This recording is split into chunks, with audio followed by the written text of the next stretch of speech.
हमारे साथ समाजवादी पार्टी के राष्ट्रीय अध्यक्ष अखिलेश यादव जी। अखिलेश जी, ममता बनर्जी से मुलाकात हुई, बात हुई, आगे की तैयारी, कांग्रेस और बीजेपी असली दुश्मन है कौन? देखिए, सवाल दुश्मन का नहीं है। सवाल ये है कि देश के सामने जो संकट है, जो संविधान की धज्जियां उड़ रही हैं, जो कानून नहीं माना जा रहा है और जिस तरह की चरम सीमा पर महंगाई है, बेरोजगारी है, आप न्याय की उम्मीद नहीं कर सकते हैं। और यूपी जैसा स्टेट, दोनों सरकारें बीजेपी की हैं, उसके बाद यूपी के लोग शिक्षा के लिए परेशान हैं, स्वास्थ्य सेवाओं के लिए परेशान हैं, मेडिकल की फैसिलिटीज नहीं हैं, आज बिजली का संकट है और महंगाई तो ऊपर से है ही है। तो सवाल ये नहीं कि कौन दुश्मन है, क्या है।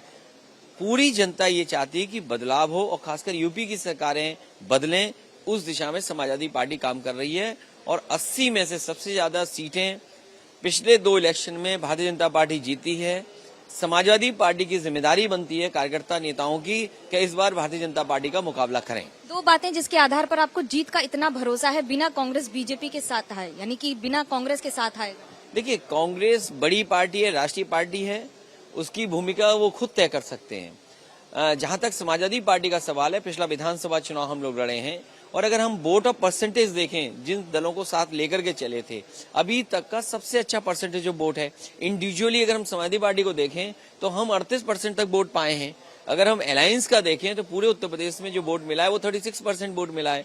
अगर हम 3, 4, 5% वोट बढ़ा सकें और जो हमारे बुनियादी मुद्दे हैं, जाति जनगणना हो, आपके संविधान के साथ जो खिलवाड़ है, बाबा साहब का जो आरक्षण की बात है, उन बातों को रखें तो शायद उम्मीद करते हैं कि जनता समर्थन करेगी और ऐतिहासिक परिणाम उत्तर प्रदेश से आएगा। मोदी के खिलाफ चेहरा कौन होगा विपक्ष का? देखिए, सवाल ये नहीं कि कौन है, आप नाम कुछ भी हो सकता है, लेकिन आपने डिलीवर क्या किया।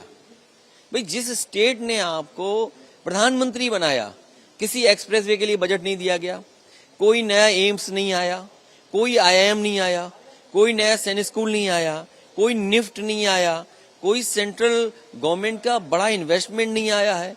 आप बड़े बड़े MOU कर रहे हैं, 35 लाख करोड़ की आप इन्वेस्टमेंट के सपने दिखा रहे हैं, जमीन पर क्या आया।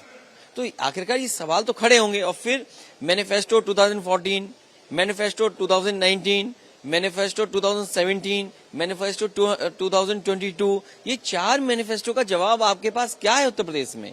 उमेश पाल हत्याकांड में आरोप लगते हैं कि समाजवादी पार्टी ही संरक्षण दे रही है, कैसे देखिए?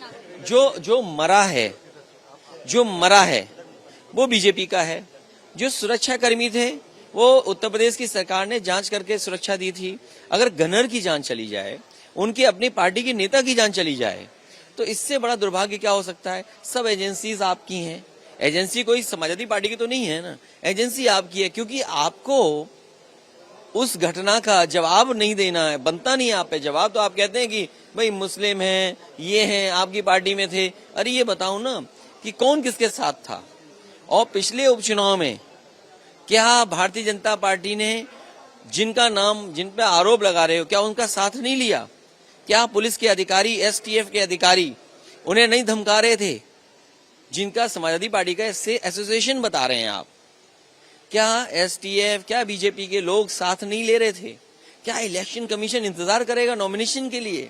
जेल में नॉमिनेशन के पेपर्स पूरे किए जाएंगे।